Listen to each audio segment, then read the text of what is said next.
Hello, everybody. Welcome. Participant list is filling up. Come on in. Grab a seat right there in the front row. Today we're interviewing none other than Brad Inman. Brad is wrapping up another meeting, and so we're just waiting for him to jump on right now. And so I am your entertainment until that happens. Taking a look at the list. See a lot of names I recognize. Welcome, everybody. So I have been texting and emailing and messaging Brad, letting him know. But he has another meeting that he's wrapping up. So he should be right here. He's, as you'd imagine, a little bit busy, running a big news organizations and trying to show up to meetings like this to talk and do an interview. Welcome everybody who's here. Good number of attendees, a good turnout so far.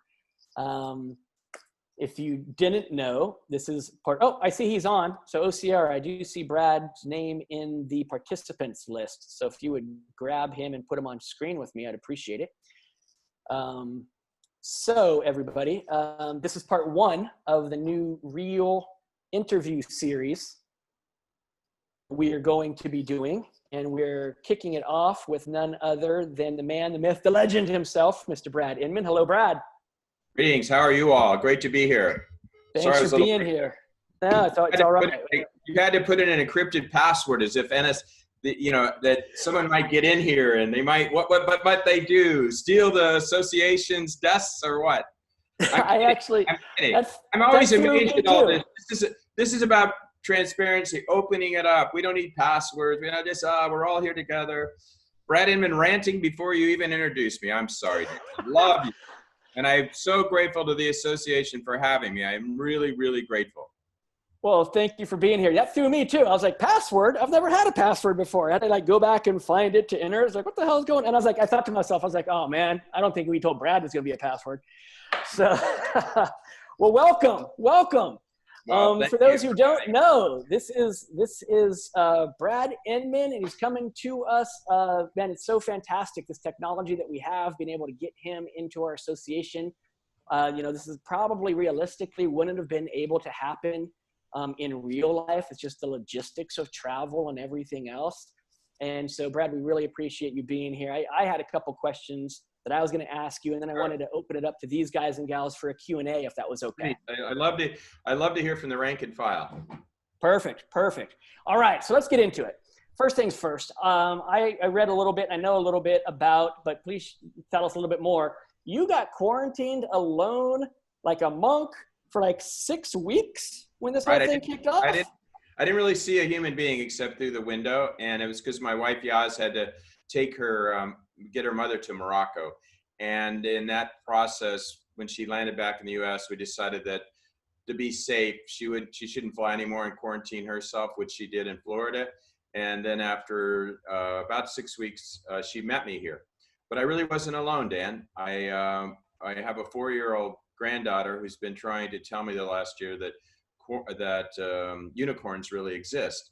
And so one day I looked out the window, I closed my eyes, I was inspired by Quinny, my granddaughter, and I looked out and there was a whole herd of unicorns in my front yard. And then over the course of the next couple of weeks, I talked to them every morning, Dan. And the last day, the day I went to LAX to pick up Yaz, they told me that they were leaving. And by the way, there's a few things about unicorns, Dan, you may not know. One is they talk if you believe in them. And if you don't believe in them, you can't see them. 2, they're immune from viruses. And 3, you can't take a picture, or I'd flip on a screen share and show a picture. But the last one they left, they said, we're leaving. And I said, you can't leave. You got to meet my wife. And they go, no, we're leaving because we're going on to the next house where someone is alone. And I thought, wow, that's great. But I don't know about all of you. It's a good time to reflect. I, being alone, had this great opportunity to remember stories from childhood that were, I'd forgotten. And think about a lot of things. I mean, this is a really cleansing process, as tragic as the events around us are. It made me realize now more than ever, we have to believe in some things that we can't even imagine. And the first one is to go into the bathroom and look in the mirror and believe in that person on the other end. This really requires digging deep, reaching high we have to believe in ourselves as we face, and already have, and probably more to come, some incredible challenges. So we got to believe in ourselves now more than ever. And if along with that, you can believe in unicorns or whatever else, I would encourage you to do so, because you may need those unicorns. They were quite helpful to me. Yeah, I bet. You never know when, right? And I also heard that you had again, because you were isolated, but you had a fairy grocery mother or father or Yeah, brother. and for some of the, I mean, you're all from Southern California, where we birthed self-help books and all kinds of other crazy stuff. So I'm sure most people in Southern California believe the stories about the unicorns. But for the cynics out there that don't, this is a little more believable. And what happened is, what started showing up on my front stoop about every 5 days was a brown paper bag with something in there that the person that left it knew I really wanted. Leg of lamb, whole chicken to cook, and then some warm barbecue ribs over the course of several weeks. And no note, no follow-up text, no email. And it was pretty profound. I thought, wow, because I knew they knew me, and I trusted it, and I cooked the leg of lamb and the chicken and ate the ribs. But it didn't come from Realtor.com. It didn't come from Zillow.com. It didn't come from the world headquarters of KW or Realogy or Remax. It didn't come from DoorDash. It didn't come from delivery. It came from my local realtor, Byron. And you know, what's going on here is, this is just another example of exercising what I call our human muscles, many that we haven't exercised before. And in real estate, I think it's pretty clear. Those that have stepped up are present, showing up, because we all will get a report card, Dan, that those that are in service to their customers and their community, you know, are going to come through this very, very well. And, you know, I've already made referrals and I had previously to my realtor, and I referred him because he's a professional. I don't, you know, I'm never looking to be best friends with my realtor.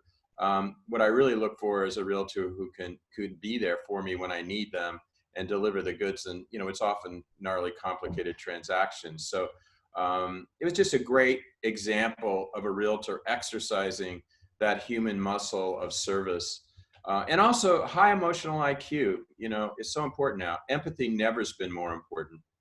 Just like I have three I talk about: the technology IQ, which we can chat about later. And the third one is market IQ. Now more than ever, you need to have your zip code tattooed to your forehead or your butt. You need to know that market really well, because guess what? A lot of confused consumers out there.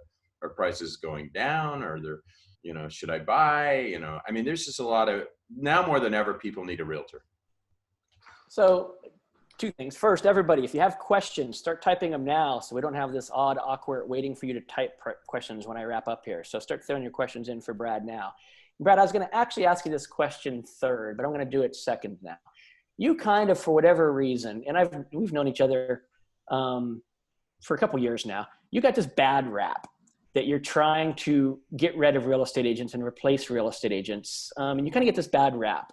But I know better. And so I want you to talk about, what do you think from a customer service standpoint, from an agent to consumer standpoint, what's it going to take for agents to be successful in that realm as we come out of this crisis? Not as a replacement, but not as a competition, but as a collaboration. What do you see going on there? Yeah, I don't want to get defensive, but I have said some outrageous things that make people nervous. Like, we should make buying and selling a home as easy as buying a latte. And I've also talked a lot about disruption. But what people don't understand is that I always felt, and still to this day, that I want to disrupt the real estate process. I want to disrupt the process that is protracted, painful, full of anxiety, full of paper, full of too many people. And I can go through the list in the value chain that don't add a lot of value, because we have technology alternatives.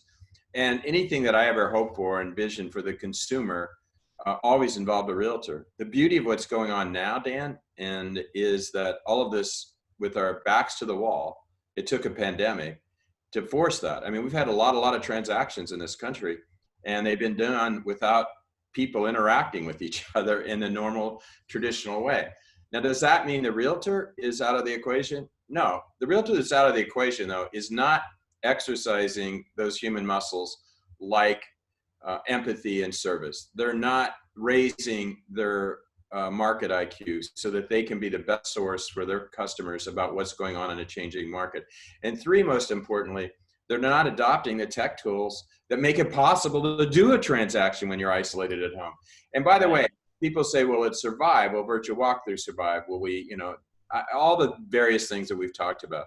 Yes, they will survive. And the agents that are delivering those services, it's already becoming crystal clear. That's what the consumer wants. It's not, and now realtors are getting it and they're adopting it. And, there's a great period of innovation.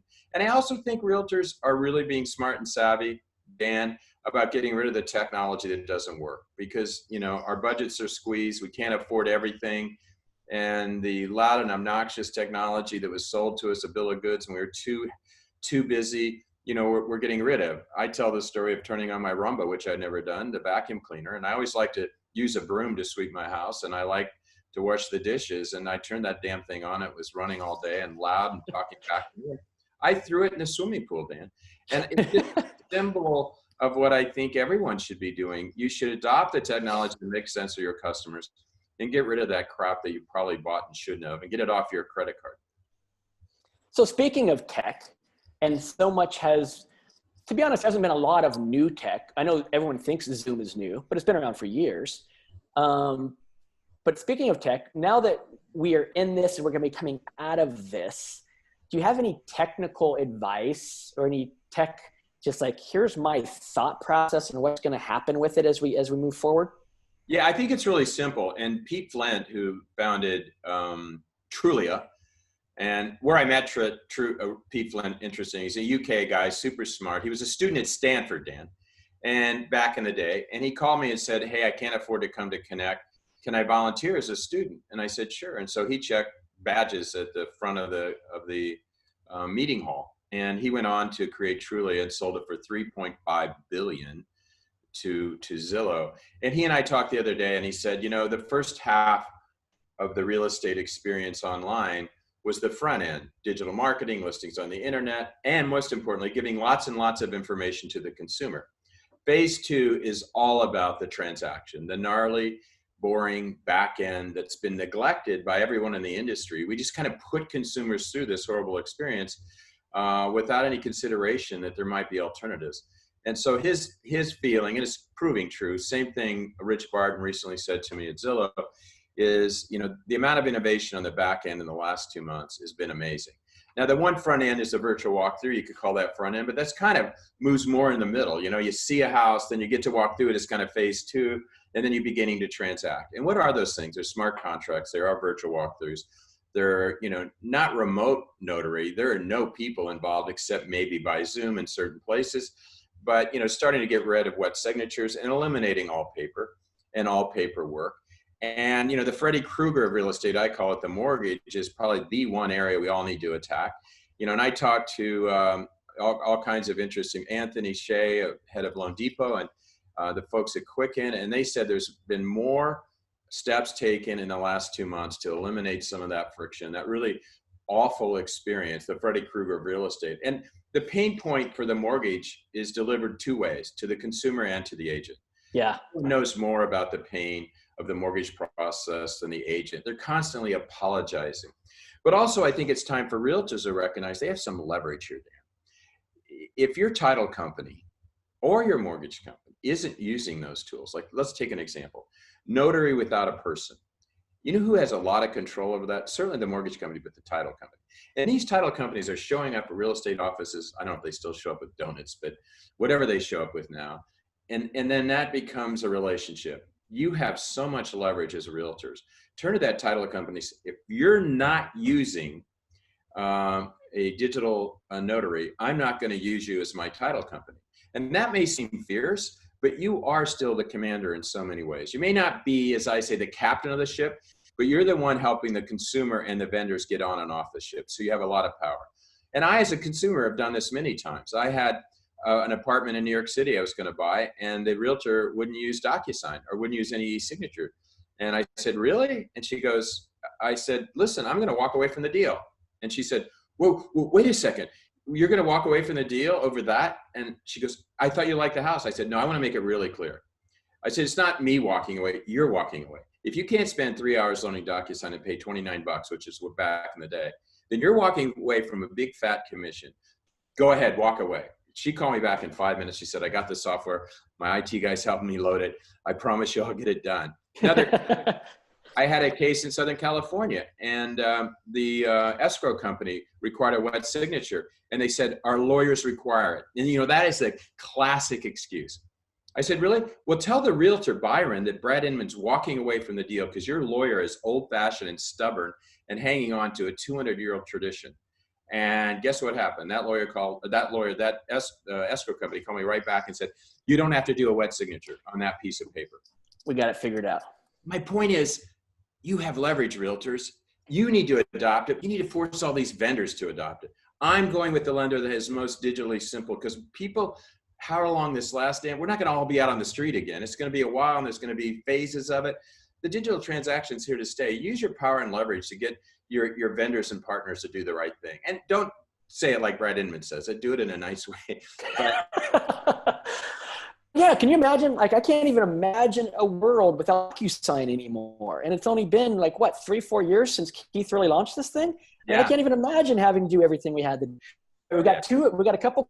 Everybody else, please throw them in the Q&A bar, please, if you have some questions for Brad. Brad, one other thing I want to know, you were talking about, you mentioned the upcoming event. Yeah. And you're doing something a little bit differently than you've ever done before. So I wanted you to quickly share that with everybody, because I think it's super cool. So yeah, you all have been, and Dan, you've been a real supporter of our community. And I think the people, hopefully in this association, Dan's gone out and done some things nationally and created on the Inman platform, and created a national stage for him in the industry and done a really good job. But people have been coming to us for 25 years to connect, and now we're coming to you.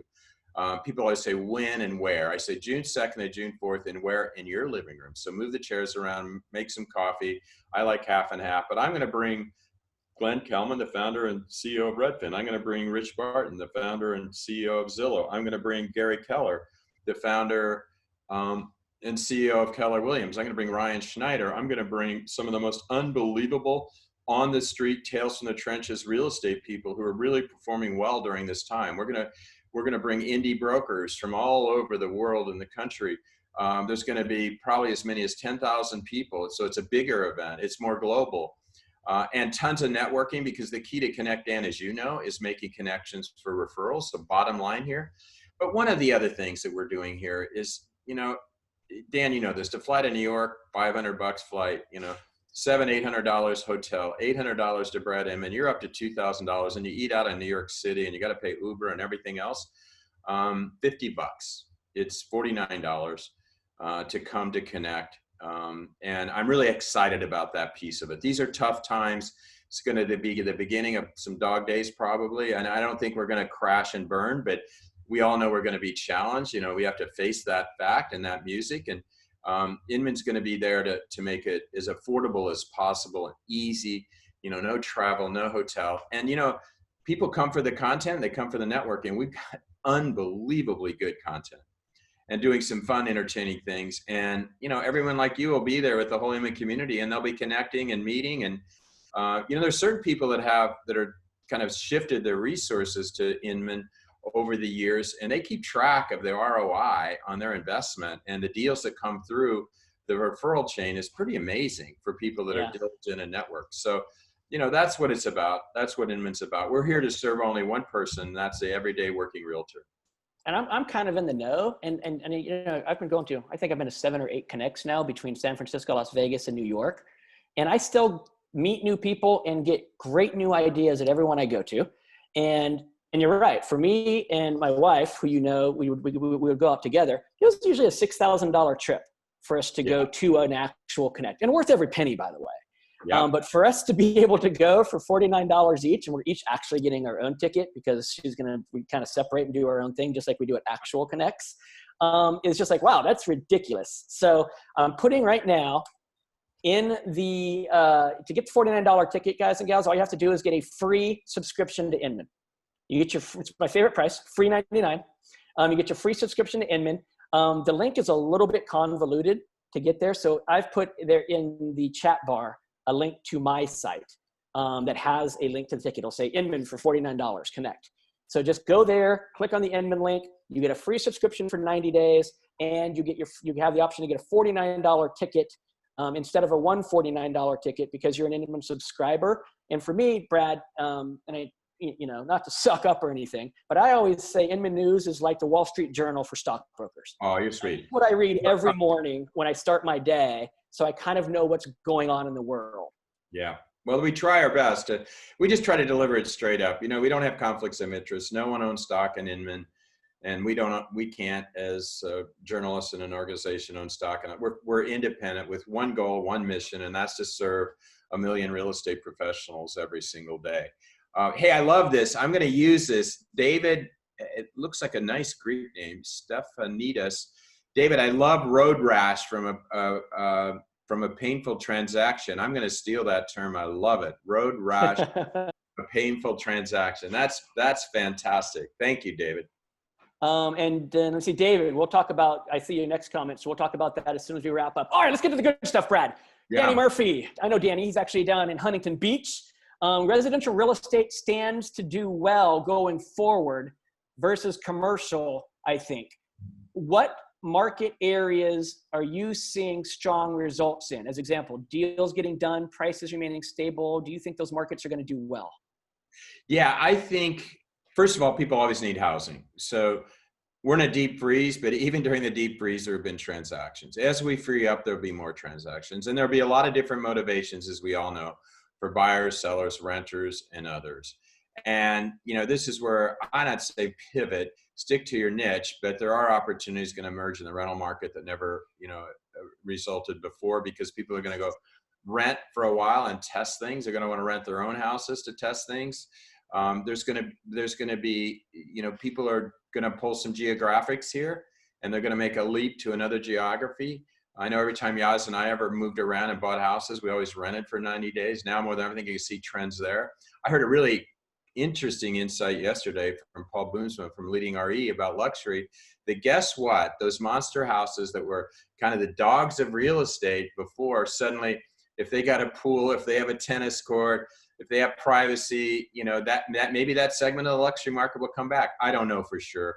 A lot of this is speculation, Dan. I'm not a forecaster, and I've written about all the forecasters, and they're wrong most of the time anyway. And I think realtors on the street know better than anybody based on the calls they're getting. And I have done this series, Tales from the Trenches, and one thing that's common among the successful real estate people is listen to your clients, because what they're saying will probably tell you what's going to happen in your market. So I think, I have a little house in West Hollywood, and we had a rental sign up for a while. We were thinking at the beginning of the year of renting it, maybe got one call a week. And then we started getting 10 a day. And what is that about? It's a little single family house with a little yard, 1927, in good shape. It's plug and play, it's furnished. And so the whole market changed on that house because of coronavirus. So I guess my point here, there is transactions. We don't yet know the impact, and in fact, Amir Mova said it right here, of unemployment. And you're right to capitalize that word, even though it's in a chat, because the reality is when people are unemployed, they may move in with their parents, they may have to get roommates and rent.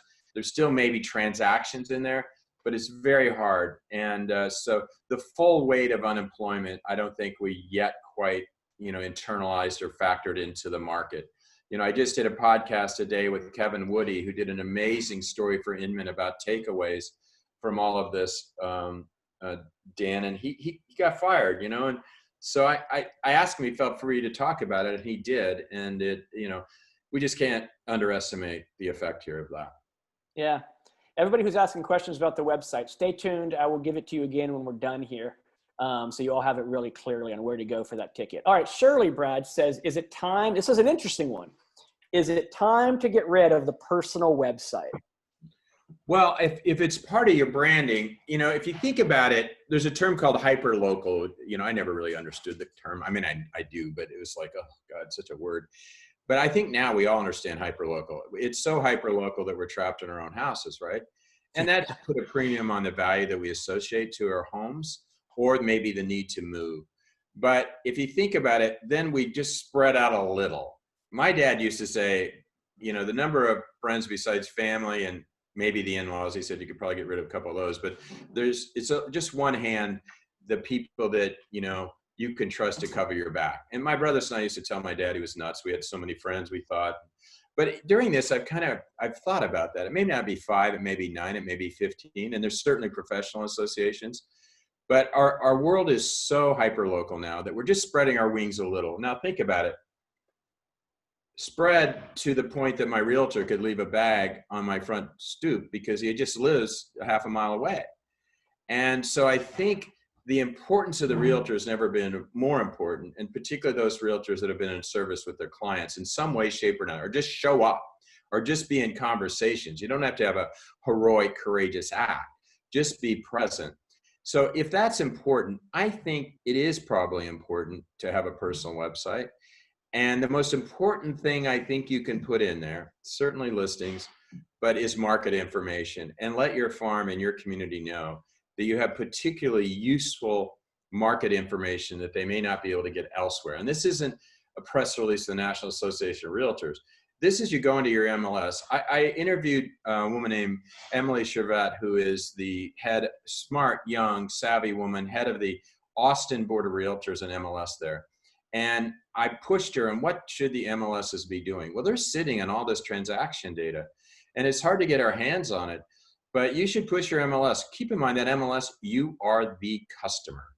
And, you know, get them to start spitting out better and more useful micro local information for you that you can take to the bank. I mean, take to the bank by providing that information to your customers. And a great distribution channel is your website. And if you have really valuable market information, your small farm, maybe not tens of thousands of millions of people all over the world, but your small farm will seem a lot smarter because of it, and will be a lot smarter. So that's one idea. Perfect. Perfect. All right, everybody. We have time for one last question for Brad. Waiting. First person who writes it gets to ask it. In the meantime, the link that exists is like really convoluted and crazy. So what we've done is I just put it on my link tree. All right. And so I'm going to type it in the chat. It's in the chat right now, actually, if you look, and that's www. Dan, let's do that. The first person to ask a question, we'll give them a free pass to connect now. Okay. Boom. There you go, everybody. Oh, and Cassie. Okay. Here's what we're going to do, everybody. I'm going to send it to the OCR, but you should be asking a question to Brad right now. It's on the line. Who can type fastest? Free $50 pass. Here it is. Cassie, I will send you the information and everybody who's here. Let's see if they're listening.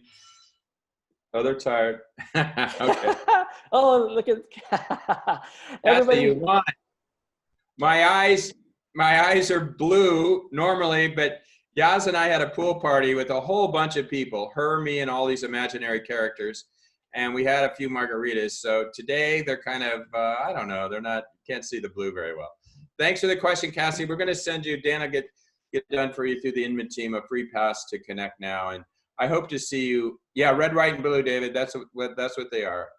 What a great gang of people. I really appreciate you having me, Dan.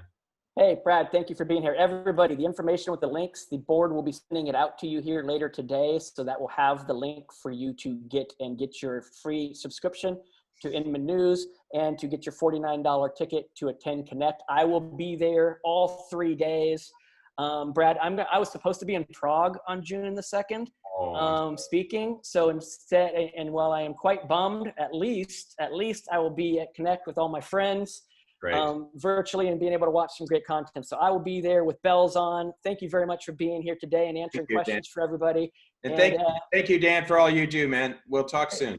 All right. Bye-bye, everybody. Thanks for being here. Bye-bye.